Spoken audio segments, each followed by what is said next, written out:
So how do you go about creating an environment that helps you improve instead of help you procrastinate? I am about to share some tips with you. First, you have to create an environment that you don't feel completely comfortable in, but you actually feel like you belong. Listen to this clip here. There was a lot of nervousness that I felt and always having to cover that up to look like I've been here before. I would just tell her, don't be so nervous, you belong. If you have, like me, walked into a place where everyone kind of stares at you funny and treats you like a weird person, it's only a matter of time before you leave. Because you feel like an outsider and you don't want to feel that way with your environment.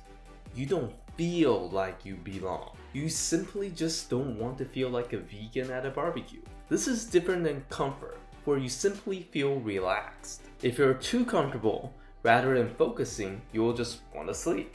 So let's say if you were deciding to add this new habit into your life, ask yourself these two questions. Do I feel like I can actually do this and change? This is basically just you testing yourself. Do I feel like I belong in this new space by adding these new habits? Or do I secretly believe that I am still on the outside and I'm a different person than everyone else? If you can't say yes, you'll consistently feel like an imposter and you'll actually be excluding yourself mentally. Second one, is this environment actually making me feel uncomfortable? And this should also be yes, because you should definitely not be super comfortable when you're trying to transform yourself. If you're looking to become a better person that makes up a better society, hit that subscribe button. Next is, you have to learn to maintain your own interests, so you actually want to go back and keep on improving. Listen to this clip on how she finds and holds on to people that are helpful. Like that person was generous enough to share their time and their knowledge and their experiences with me, I would latch on to them and sort of just feed off of whatever they have. The most helpful way is obviously having great people around you that can kind of spur you on and give you tips to kind of support you. But come on, a lot of us just don't have that. So we should just talk to AI robots, right? No, please don't do that. They're not that advanced yet. So how do we go about creating an environment that maintains that excitement and motivation for us to keep on going? The answer is progress. Because I don't know about you, but nothing is more exciting than seeing yourself transform into a different person. It's kind of like having an invisible person pointing out your improvements for you. It literally doesn't matter what kind of change that you're trying to make. Keep track of every small change that is happening for you. Because when you look back in a month or a year, you will be surprised and happy that you have kept that log. But if you feel like you struggle with discipline, I have talked about that in a different video.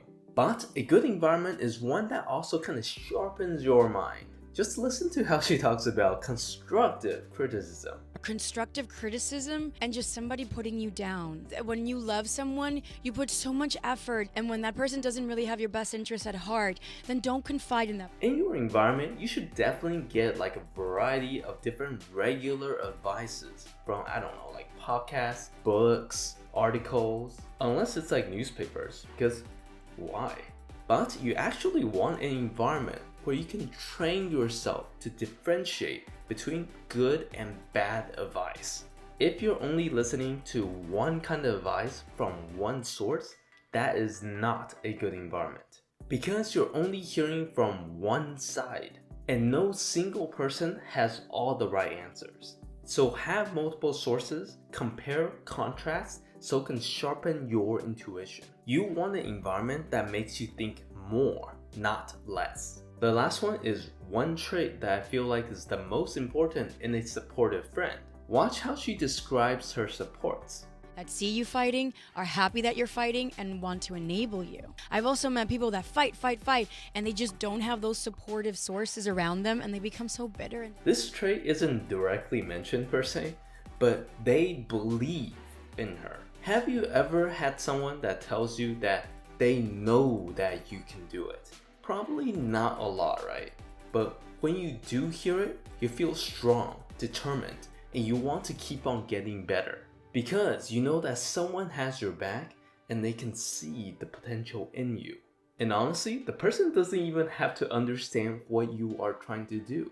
but as long as they genuinely believe that you can do it, that's all that matters. Honestly, this type of friend is actually pretty difficult to find, so if you happen to see one of these people, do your best to try to recruit them to your environment. So let me know if you like any of these tips, and I will see you in my next video.